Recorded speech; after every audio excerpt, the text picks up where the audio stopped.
Alexander the Great has been engraved into our history as one of the most talented military generals that ever lived, and one of the key people responsible for spreading Greek ideas and culture throughout Eurasia that would survive in one form or another in the Roman Empire, the Byzantines, medieval Europe, and even the Anglo-Saxon and Latin kingdoms that would later conquer the world themselves. Alexander was born to another famous Greek conqueror, Philip II of Macedon, who shocked the known world with his military mind and diplomatic ventures. Philip was crowned the Macedonian throne in 359 BC as the third heir in line after his two older brothers died. In his short reign, Philip was able to conquer much of the Greek city-states by either invasion or diplomacy, except for Sparta, which Philip stayed away from, presumably because they could fight in slow motion. Alexander was born in 356, supposedly as the son of Zeus himself, who Olympus, Philip's wife, claimed to have slept with. Olympias was said to be descendant of Achilles, and Philip's line was supposedly descended from Heracles. This led many to believe in something special about Alexander, who showed many talents in his youth, like taming a wild stallion Bucephalus that nobody else could ride. Olympias became very unpopular in the Macedonian nobility, and many were worried about the influence she was having on the young Alexander. Philip himself had plans to name one of his other sons as heir, but was assassinated before he had the chance to do so. Alexander's claim to the throne was disputed early on, but he was able to consolidate his power by crushing rebellions and uprisings in the empire that his father had built. This mosaic, while arguably the most famous depiction of Alexander, is inaccurate, since there is evidence to suggest that he was more close to a blonde than a brunette. It was Alexander's belief that it was his destiny to do something great with his life. He longed to be remembered like the Hellenic heroes of old. The dominant power in the world at this time was the Persian Achaemenid Empire, who had been the enmity of Greece for more than a century. Philip was said to be obsessed with dreams of invading the Persians, which was somewhat difficult for him to do being dead and all. Alexander crossed the Dardanelles with 50,000 soldiers in 334 BC and plunged a spear into the earth and thanked the gods for the gift they had given him. His army was equipped with long spears called sarissas, which were the most powerful military technology at the time, and absolutely devastating in a phalanx formation. Alexander's opponent was the Persian king Darius III of the Achaemenid dynasty. His family had ruled Persia for 3 centuries. His ancestors, Darius II and Xerxes, had both tried to invade Greece in the past, but were very unsuccessful against the Greek city-states. The Persian army would do battle with the invading Macedonian army on 3 separate occasions.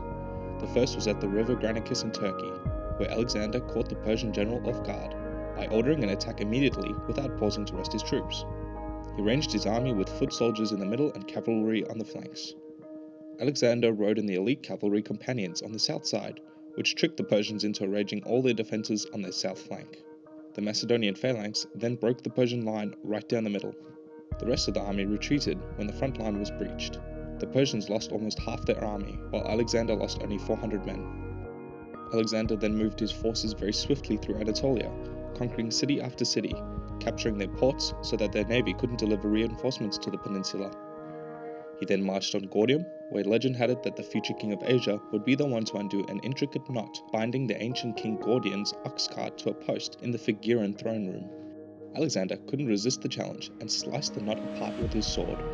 His forces soon arrived at Issus in the Levant, where the Persians were under the personal command of Darius himself, who had marched up the Macedonian rear, cutting their supply lines, which forced Alexander to countermarch and engage the Persians head-on.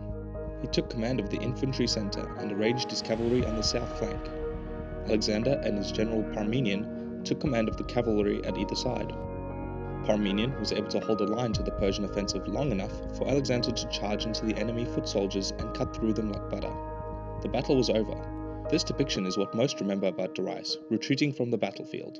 Near the site, Alexander founded a city in honour of his victory, Alexandria, the first of many, the cornerstone of his empire. The Macedonians captured more and more of the crumbling Persian Empire, city after city. He marched into Egypt and was hailed as a pharaoh. Darius fled the advance of Alexander while throwing money and women at him to try and make him go away. The Persian king led one last assault on Alexander at the Battle of Gaugamela. Alexander's army was severely outnumbered.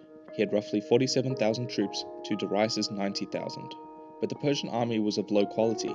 Many of them would desert once the king fled the field, which is exactly what happened. Alexander's superior tactics had broken a gap in the enemy lines by luring out the left flank cavalry into open battle.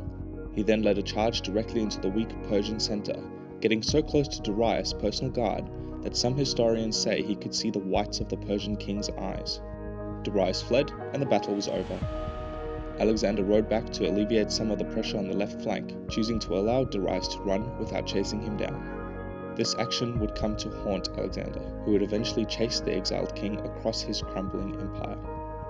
With the capture of Babylon, Susa, and Persepolis, and the founding of more than 20 cities with his own name, Alexander cemented himself in the history books as a great conqueror, crushing the Achaemenid Empire and installing Greek culture in Asia that would last until the fall of the Byzantine Empire. After conquering the Persians, his army led many successful campaigns into Central Asia and India, even crossing the mighty Indus River.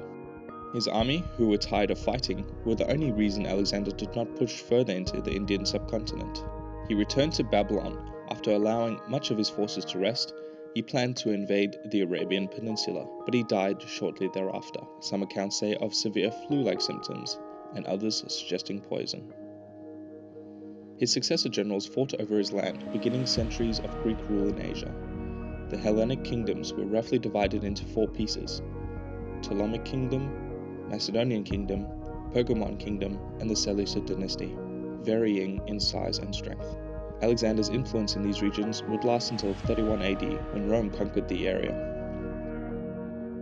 Where shall we head to next? Rome? The Vikings? Maybe the Crusades? Stay tuned for more videos. Like and subscribe if you enjoyed the content, and if you're really inclined to help the Brief History Project, you can support me on Patreon.